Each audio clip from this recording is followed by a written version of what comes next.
our own information has confirmed that this is going to be a blizzard. It is a serious blizzard. It should not be taken lightly, and it could affect health and safety. The blizzard brings with it very high winds, gusts up to 55 miles per hour, and that's what makes the situation dangerous and difficult from our point of view. It's the snow combined with the wind.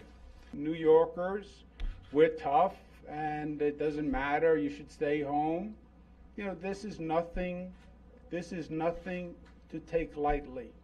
We have had situations where people have gotten stuck on roads and snowed in and been in their cars for 12, 18, 24 hours. And we have been very lucky that we have never lost anyone in a situation like this. But it could be a matter of life and death, and that's not being overly dramatic. So caution is required. On all of these situations, what we're saying and what we have been saying, 4 o'clock, 5 o'clock, 6 o'clock tonight, you want to be home and you want to stay home.